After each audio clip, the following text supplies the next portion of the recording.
मेरा भतीजा का है कि वो उस फोटो जो तस्वीर सामने आई है उसमें मुझे नहीं मिला है। तो मुझे सबसे बड़ा कंसर्न ये है कि मोबाइल का डेटा है वो आपको जो हमें डालना है। बाकी 3 की जो गिरफ्तारी हुई है इसके लिए बहुत बहुत धन्यवाद कर्नाटका पुलिस का एफर्ट्स किए हैं और टीम्स उन्होंने गुड़गांव और जौनपुर से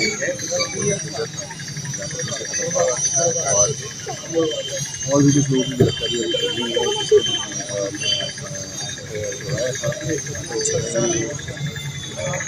उम्मीद करता हूँ कि उसकी गिरफ्तारी जल्द से जल्द होगी।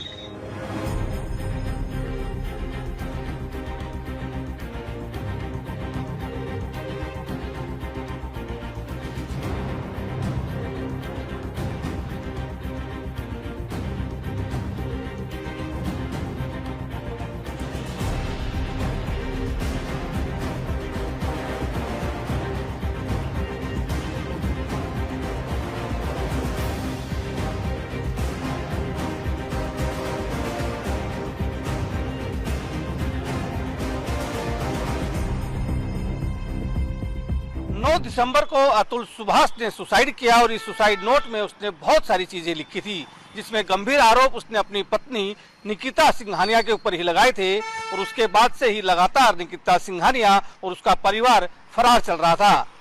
अब 14 तारीख को यानी कि कल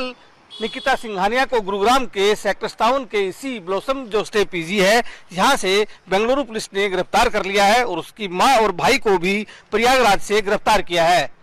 फिलहाल अगर हम बात करें तो अतुल सुभाष की सुसाइड के बाद से लगातार ये परिवार जो है ये फरार चल रहा था। लगातार पुलिस उनको जांच में शामिल होने के लिए ना सिर्फ पत्र लिख रही थी बल्कि कोशिश कर रही थी कि उनसे किसी तरह बातचीत हो पाए, लेकिन पूरा परिवार लगातार फरार चल रहा था क्योंकि अतुल सुभाष की आत्महत्या केस के बाद लगातार पूरे देश में ये सवाल भी उठ रहा था कि आखिरकार दहेज के मामलों को लेकर जो कानून बनाए गए हैं उसमें कहीं ना कहीं उसका दुरुपयोग इस पूरे केस में किया गया है, क्योंकि अतुल सुभाष ने भी अपने सुसाइड नोट में और साथ ही जो उसने एक वीडियो बनाया था उसमें यही गंभीर आरोप उसने न सिर्फ अपनी पत्नी पर लगाए थे बल्कि ससुराल पक्ष के कई लोगों के ऊपर भी उसने गंभीर आरोप लगाए थे। और उसके बाद से लगातार